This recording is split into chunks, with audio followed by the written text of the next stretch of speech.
So guys, we've been fermenting this one for 2 days now. So this is kiwi with sugar on it. And you can see that they are starting to bubble. So there is some enzyme building on it.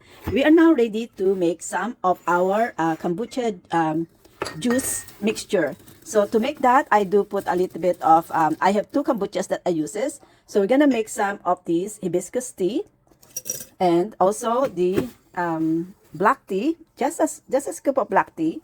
So we can feed our kombucha juices once you use the juice. And I'm gonna add about 2 to 3 tablespoons of sugar here. So just add 2 to 3 tablespoons of sugar. And also this one as well. So I use the same thing on this jar as well.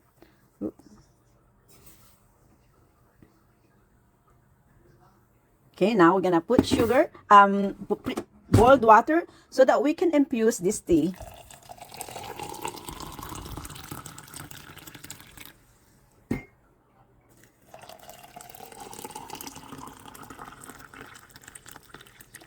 Okay, now we're gonna allow this one to infuse and to cool down, and we are ready to make kombucha juices with kiwi flavor. Hi everyone, so we are getting ready to bottle our kombucha, and I'm just basically pressing up the lemon so that we can squeeze a lot more juices. So this is my secret to get the most of the lemon. Sometimes you can also just microwave this one for less than, let's say, 30 seconds or 20 seconds, and it's enough to also get as many juice as you can. So what we have here is, this is the kiwi that we have been fermenting for a few days. Actually, you can see that the kiwi has already moved up to the surface. It's all raised up, and you can see that the bottom of this is already so juices over there. So this is my hints when they are ready to be bottled. Now they have fermenting itself. It's already it's already lighter. It's already surfacing up. So it is. This is my hints when I see separating the pulps is separating from the juice. That's my hints that it's ready for bottling it.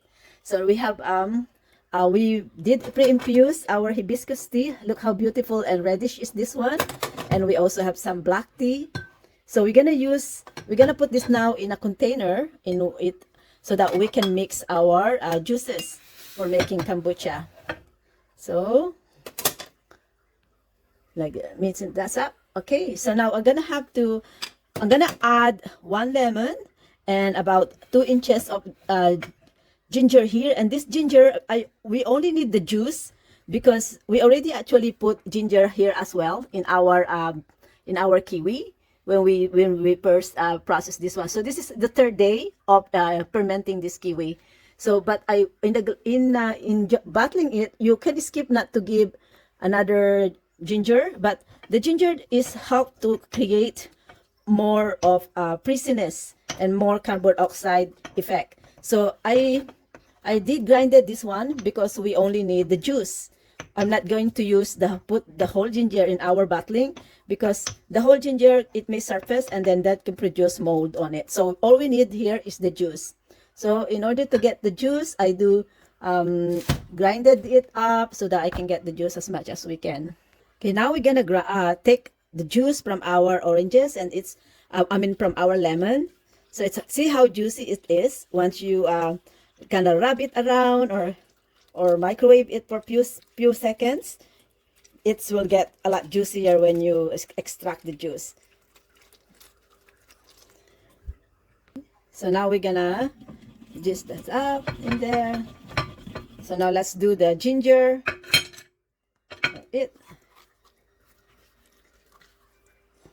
Oops, there's a lot of juice there. That's so nice. It's got a lot of juice.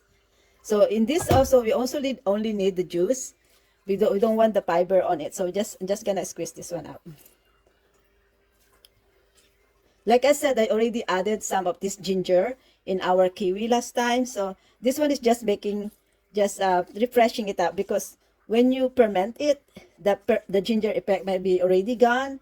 So just adding it up, because I like it a little bit frizzy, and I like it more like really like ginger tea. So I like those bubbles when you are drinking the kombucha, because those bubbles kind of give some excitement when you drink it.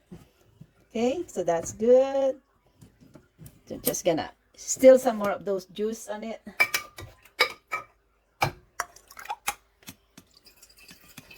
Mhm. Just making, I added some kombucha juice there so that I can squeeze more ginger. So we're gonna get as much ginger as possible. Okay, so I think that's good. Now we can empty our kiwi in here, the other stuff. Oops, it's too much. All right, there's lots of kiwi. We're gonna get this one all the way. Lots of beautiful juices, and it smells so good here. I can smell this really good sourness of kiwi and some sweetness on it. This is all right. So we're almost finished squeezing every juice from our kiwi. Now we can add some of our kombucha juices here. So these are hibiscus, and we're just gonna use half of the hibiscus juice so that we can replace the hibiscus kombucha hibiscus juice that we are going to use. Okay, so now we're gonna add more of our kombucha juices here. That's we're gonna basically build it up if we can, right?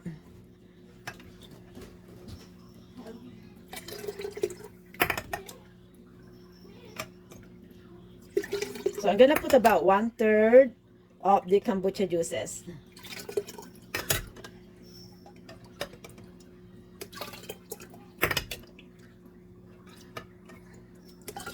There you go. That's about 1/3 of the kombucha juices, and that should be enough to start that from fermenting. 1/3 of that, and that's good enough. So now we're ready to bottle it. But before I bottle it, this time I'm gonna also taste it first. I'm gonna make sure I will taste this one first to make sure that it is still sweet, because of the kiwi is a little bit sour for sure there, but I want to have the sugar so that the kombucha enzyme will be able to revive itself. So, oh yeah, the lemon is make it actually so sour. Maybe next time I can skip the lemon actually. Okay. All right, so the lemon makes it too sour. I can also still taste the ginger there, so I'm good at it. Okay, so that's good. So this is it. This is how we're going to jar this one. Let's put this one now in the bottle or in the jar.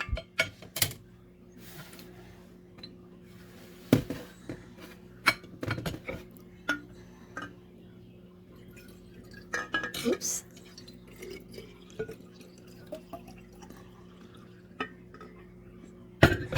All right. So one bottle down. There you go. So now, because this kiwi has its fiber and a lot of pulpits on it, we have to make sure that we shake the bottle every day so that we avoid for it to be stagnant. Because if it's stagnant, a mold can possibly build on the top of the jar. So as we keep this one, at least we have to shake this one up like this every day to avoid it from from producing any mold because of the pulpits on it. So okay, so we got more. Just gonna finish. We're just gonna finish bottling this. So we have made about 5 jars, and so this is how I'm gonna store them in a small container so that if they overflow, there is a catcher for it. So just gonna make sure that the bottles and the dip are clean so that we can avoid any bacteria or any bad fruit flies that may attracted to it, because right now this is very sour and sweet. It's fruit flies favorite. So now we set this one aside, and we have now to feed our kombucha mummies with the hibiscus and the tea that we have infused yesterday and the leftover juices. So now can just feed them up. So the hibiscus, I only use it with hibiscus.